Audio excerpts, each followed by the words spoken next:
Welcome back to The Explainer. I am honestly so thrilled you're here with us today. We're going to demystify one of the absolute most profound technological leaps in modern science. I mean, we're talking about reading DNA, the literal code of life, and how this wild process transformed from a billion-dollar, decade-long bottleneck into an everyday, accessible reality that sits right on a laboratory bench. So get ready, because we are diving deep into the next-generation sequencing revolution. Just to make this complex biotechnology completely digestible, here's our roadmap for today. First, the genomic bottleneck. Second, the NGS revolution. Then we'll look at how it got faster, cheaper, and scalable. Fourth, assembling the puzzle. And finally, real-world applications. All right, let's just jump right in. Section 1. The genomic bottlenecks. So for years, scientists relied on a foundational tool known as Sanger sequencing. Incredible science, for sure, but it was severely bottlenecked. To really grasp the weight of those limitations, just think about this number, $3 billion. No joke, that was the staggering price tag required to sequence just the first human genome using those legacy methods. It took roughly 10 years to sequence, and then like 3 more just to analyze the data. Monumental? Absolutely. But definitely not a process you could repeat every single day. Okay, let's dive into this, because here is where the world entirely changed. Today, thanks to next-generation sequencing, or NGS, researchers can sequence a human genome for a region cost of less than $5,000. And the timeline? Well, we went from 10 years for just one genome to sequencing more than 5 entire human genomes in a single run. And we get all that data in roughly a week? It's a paradigm shift of just epic proportions. When you put the old Sanger methods side by side with modern Illumina NGS systems, the sheer magnitude of this technological leap is just undeniable. The legacy method basically maxed out around 86 kilobases of data per run, but modern high-throughput systems, they're pumping out up to 600 gigabases of data. That's not just a minor improvement, that is a completely different universe of data output, and it is moving science forward at literal light speed. Moving on to Section 2. The NGS Revolution. To actually overcome those enormous barriers we just talked about, scientists couldn't just tweak the old way. They needed a fundamentally different approach. Think about it this way. Using the old Sanger method was kind of like trying to read a vast library, but you're only allowed to read one single book at a time, front to back. Next-generation sequencing doesn't do that.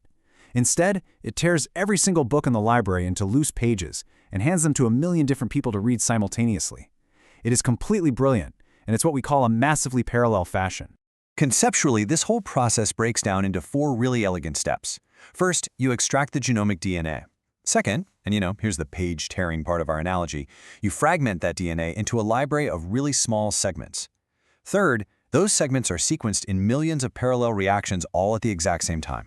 And finally, those newly identified strings of bases, which scientists call reads, are aligned and reassembled using a known reference genome to reveal the complete sequence. Now, because we're tearing the DNA into millions of fragments, we obviously need a way to ensure perfect accuracy when we put it all back together. And that introduces a super vital term for you to know, coverage. Coverage is simply the average number of sequencing reads that align to each base. So if you have 30x coverage, it means on average, each genetic letter was read 30 separate times.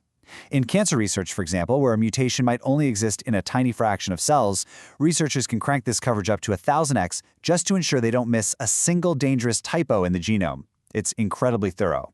Which brings us to Section 3. Faster, cheaper, scalable. NGS didn't just break the speed limits, it completely shattered them. The growth trajectory here is honestly mind-bending. NGS data output actually outpaced Moore's Law. Back in 2007, a single run maxed out at around 1 gigabase of data. Fast forward just 4 short years to 2011, and that rate reached nearly a terabase. That is a 1,000-fold increase in just 4 years. It allows researchers to go from a simple idea to a massive, full dataset in a matter of hours. So, the crucial point is how this scales across multiple samples. Through a process called sample multiplexing, researchers can actually mix DNA fragments from completely different samples into one single run. How? Well, they do this by chemically attaching unique barcode sequences to each sample. The software then reads the barcodes and easily sorts out which data belongs to which sample. What used to require several months of really tedious work can now be fully analyzed within 2 days. Talk about a major time saver. All right, Section 4. Assembling the puzzle. So once you have millions of these tiny, disconnected puzzle pieces, how do computers actually stitch them back together into a readable story? Usually scientists use a reference genome, basically a picture on the puzzle box, to guide them. But what if there is no picture?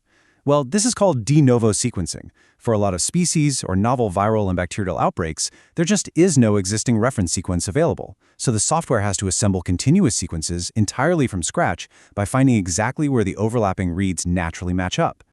Now, doing this from scratch can be incredibly difficult, especially when DNA has long, repetitive sequences that look exactly the same. To solve this, NGS systems use paired end sequencing. Instead of just reading one end of a DNA fragment, which, can lead to a lot of gaps in your data, paired end sequencing reads both ends. Because the distance between the two ends is a known variable, the alignment algorithms can map the reads over tricky, repetitive regions far, far more precisely.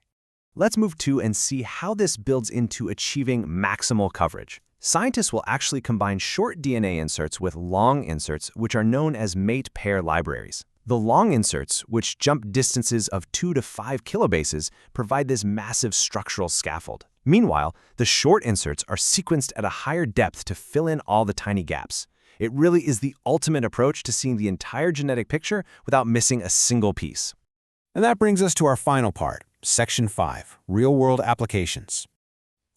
Sometimes you don't actually need to read the entire genetic library. Sometimes you just need to deeply scan a single, specific chapter to find a dangerous typo. This is called targeted sequencing.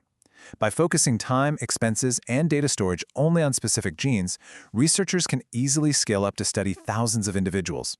This helps them discover really rare sequence variations in a population with minor allele frequencies even below 1%. Now, what's really interesting about this slide is how they actually isolate those specific genes from a massive, complicated soup of DNA. Researchers use custom biotinylated probes. Basically, you can think of these probes like incredibly specific molecular magnets. They are literally designed to hunt down and attach themselves only to the exact DNA regions that the researcher is interested in. And this brilliantly illustrates the next part of that process. Once those probes have found their targets, actual magnetic beads are introduced to the mix. These beads physically grab onto the probes. Then, by applying a magnetic field, researchers can literally pull the targeted bound DNA away from the rest of the sample. They just wash away everything they don't need before sequencing even begins. The real-world impacts of these processes are honestly staggering. During the European E. coli outbreak, researchers used this exact technology to quickly generate a high-quality de novo sequence of the bacterial strain. They were decoding its deadly mutations in real time. NGS is also detecting hidden, low-frequency mutations in cancer. It's identifying rare disease alleles in humans, and it's even allowing scientists to sequence completely uncultivatable microbiomes from extreme environments just by reading the bacterial 16S rRNA gene directly from a soil or water sample. The sheer volume of discovery happening right now is explosive. In just its first 5 years, Illumina sequencing alone generated over 1,900 peer-reviewed publications. It's a feat completely unsurpassed by any previous life science technology. It has fundamentally unlocked information that was, just a decade prior, entirely unimaginable to the scientific community. And at the end of the day, it all comes back to this, the DNA double helix. Deciphering this fundamental building block is essential for virtually all branches of biological research. By taking it from a linear, one-book-at-a-time process to a digital, massively parallel framework, NGS has essentially given humanity the keys to read the instruction manual of life itself. Which leaves us with this final thought. If we went from a $3 billion struggle spanning 10 whole years to a process that costs just thousands of dollars and takes mere days, we have crossed a permanent threshold. The bottleneck is gone. So the question now isn't whether we can read the DNA. It's what mysteries of life will we choose to uncover next with this unlimited insight. Thank you so much for exploring this fascinating topic with me, and keep feeding that curiosity.